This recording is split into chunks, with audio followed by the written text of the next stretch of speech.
Episode 9 of Alchemy of Souls Season 2, Light and Shadow just aired, and it felt rushed. Today was one of the most anticipated days for Alchemy of Souls fans, as today will pave the way for the grand finale, which will air tomorrow. As much as the just concluded episode packed a punch, it still left fans hanging in certain areas as more mysteries came to light, like the king and the unanimous assembly being in on Jin Mu's madness for power. And the ice stone found last week was an earthly ice stone made by a Choi mage. Today, I'm going to explain the just concluded episode 9 of Alchemy of Souls Season 2 with most of my thoughts about it. So stick around for a recap, explanation, and review. But remember to subscribe to this channel and turn on your notification bell to be among the first to see our content. Thanks. The episode began with Jang Uk discovering that Jin Mu is Naksu.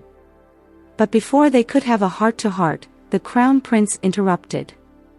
This is what most fans feel disappointed with. Jang Uk's reaction to finding out that Jin Mu was Naksu was disappointing. Fans had been expectant, excited, and eager to discover how Jang Uk would react to finding Naksu, his beloved, whom he had been pining for all this while. This scene fell short of those expectations, personally. Then we learned that the Crown Prince had been in alliance with Jang Uk from the beginning, just as I had predicted earlier. Jang Uk shielded Naksu's eyes from the Crown Prince as the blue mark was blooming in her eyes. It turned out that the black turtle, just as predicted, was a divine being. The blue ice stone in a skeleton is an ice stone without the energy of the sky, different from Jang Uk's ice stone. Instead of empowering the possessor, it aims to suck the individual's energy just like a soul shifter that has run wild. They all decided to leave the ice stone behind in Guido. Jang Uk and the Crown Prince were able to get to Naksu so fast in Guido due to the turtle who had conveniently appeared when Jang Uk and the Crown Prince were deliberating on how to get to Naksu. As the Crown Prince marveled at how the turtle that had gone with Mu into Guido could come out, the door to Guido appeared behind it. Believing Naksu was summoning them, they went into it in search of her. Now, I think Jin Mu is the one showing out in this episode. I think the whole drama will boil down to what she had planned all along. I think she opened the door to Guido so that Jang Uk would save Naksu and her body from the wraith and for Jang Uk to finally discover that Naksu's soul was in her body. Elsewhere, Lady Ho Kyung meets with Master Lee. She tells him that Naksu has her memory back and asks him if Mu can come out of Guido if Naksu's soul disappears there. Master Lee assures her that she will be fine and then discloses what fans have been suspecting all this while. He asked Ho Kyung if she had never stopped to think that Jin Mu could be Jin Solran reincarnated. He had failed to fathom Mu immersing power because he never thought she could be Jin Solran reincarnated. Just like I predicted in the last video, it seems like Master Seo Jaeyoung left the ice stone in Jinyuan behind to save Solran, and Solran, in turn, is sticking around to protect the ice stone left by her lover. Master Lee asked Ho Kyung why she thought Master Jaeyoung left the stone behind in Jinyuan since his lover Jin Solran died after all. He could have destroyed it, but yet chose to leave it behind.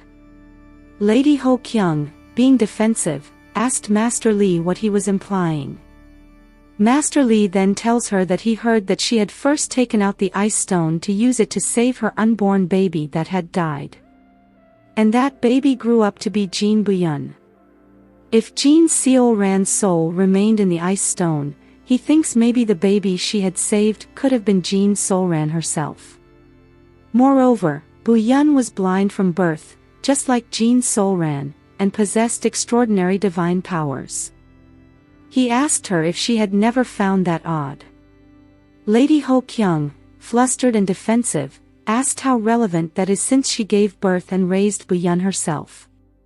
This is where we also learned why Naksu might have decided to go into Guido. Master Lee speculated that she had gone into Guido in hopes of regaining her divine powers, in hopes of disappearing. Remember, when the body regains its divine powers, so will the soul regain its memory, and then, clash of the Titian on who will dominate the body. But in this case, Bu-yeon had already told Naksu that she would disappear. So maybe, she chose to disappear in Guido when Jang Wook was still unaware of who she was, out of guilt for what she had done to him in the previous season. But the turtle had other plans. The turtle found the gold plaque so she could leave Guido. But before this, the crown prince, Jang Wook, Park Jin, Seo Yeol, and Dang Gu had plans to eliminate Jin Mu and his secret associates of evil finally. Park Jin is to meet with the king, the crown prince is to meet with Jin Mu's allies, Dang Gu is to protect Jinyuan, Seo Yeol and Sang Ho are to stop the official in Cheonbugwan, while Jang Wook will eliminate Jin Mu and his associates. Meanwhile, in Guido, Naksu made peace with the crown prince, bearing her end in mind. After the crown prince leaves, she meets with Jang Wook and tells him to ask all his burning questions. But Jang Wook refused to acknowledge his discovery of her. He decided to feign ignorance and asked her to do the same. He did this because acknowledging her return would mean his killing her as a soul shifter, which he didn't want to do. Before he leaves her in Guido, he asks her, "Should I not leave here? Should I do absolutely nothing and stay here with you?" To which a teary Naksu answered, "Should we do that? I can probably close Guido's door. Then we should stay here together." But she tells him such a decision would be wrong, no matter the justification and excuse, even if they've been pining and longing for each other. Before the grand elimination, Seo Yeol and Park Jin had met with the queen to question her about a liquid found in Soi's belongings, which happens to be a soul shifter manipulating medicine. They suspected that Jin Mu might have used it on Naksu and the queen.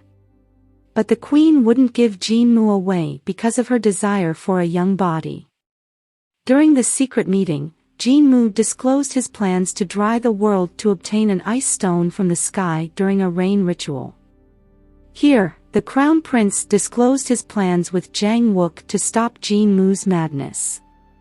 He tells Jin Mu that he was there to fight against him with Jang Wook, which put fear in Jin Mu, as he had thought that Jang Wook was far away in the North Fortress. As if on cue, Jang Wook arrives at Cheonbugwan through the magical prison, only to meet a barrier around the secret room where the meeting was held. He unleashed his power, which rocked the secret room, and then did the most astonishing thing with Naksu's sword. He struck the sword on the floor, creating different pathways into the secret room. Since his fast as lightning, he singles Jin Mu out in a separate room while eliminating all his secret allies.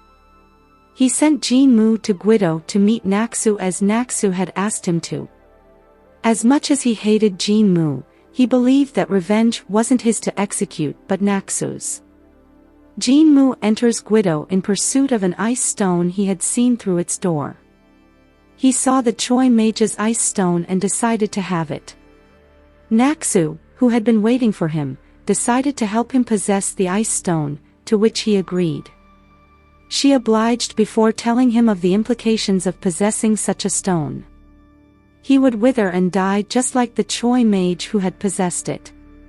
She finally disclosed her identity as Naksu to him before leaving him to die.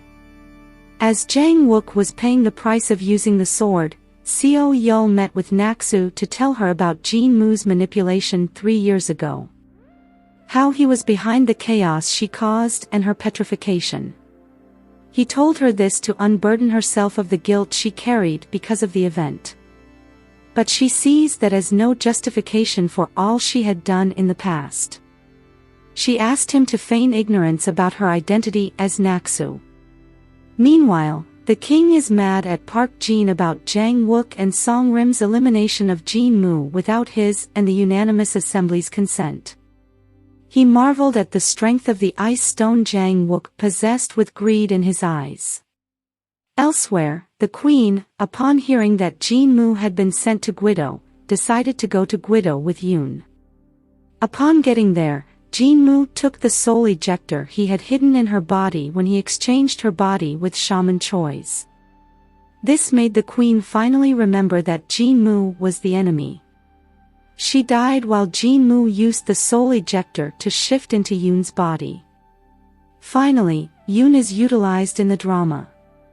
I've always wondered why he was added to the drama. As Jang Wook was enduring the wraiths, as I mentioned earlier, Master Lee tells Park Jin of his assumptions concerning Bu-yeon being Soul-ran. He also told him of the black tortoise, which he believes has found a path for someone. He also mentions that he believes that Soul-ran had chosen Jang Uk and Naksu to protect the ice stone. Meanwhile, Seo Yul tells Jang Uk about Naksu's impending death and asks if it would be enough justification for Naksu to stay by his side, as she believes there's no justification to do so. Instead of using her impending death as an excuse to be together, they both decided to be tormented by it. Jang Uk decided to go to the North Fortress as planned. With the plaque, Naksu faces the king and the unanimous assembly. She told them of killing Jin Mu by putting the Choi Mage's ice stone in him. This made them think that if she could put it in someone, she could also take it out. They then asked her if she could remove the ice stone in Jang Uk if they decided on it, to which she agreed. She also told them about Jang Uk letting a soul shifter go. This made the unanimous assembly and the royal family summon Jang Uk to tell him of his fate with the ice stone and ask him to kill the soul shifter he had forfeited last night. This makes Jang Uk mad, so he stomps out to find Naksu. Naksu called him with the Inyang to the tall tree in Danhyanguk. There, she emotionally tells him that she has let him go, which makes Jang Uk hug her close as she cries. They finally made their way to Naksu's old cabin, where they kissed for the last time. Meanwhile, Jin Mu, having shifted his soul into Yoon's body, met with the king, who became excited about his soul shifting, thinking of the power he could acquire with such an ability. He then called out his minions, the unanimous assembly, to Jin Mu's delight. It happens that the king and the unanimous assembly all crave the power which the ice stone can bestow. This was why they wanted Bu-yeon to remove the ice stone from Jang Uk, so they can use it to their evil benefit. The episode ended with Jang Uk walking into a morning sun-grim. He must have spent the night with Naksu. He looked dazed as 3 caskets lay in state in sun-grim while Dang-gu, Sang-ho, and Cho-yeon cried. It seems like Park Jin will meet his end in the next episode. But the identity of the other 2 bodies is still yet unknown. What do you think of this episode? Did it meet your expectations? Let me know your thoughts in the comments down below. If you liked this content, give it a like, share, subscribe, and turn on your notification bell to be among the first to see our content. Thanks for watching, bye.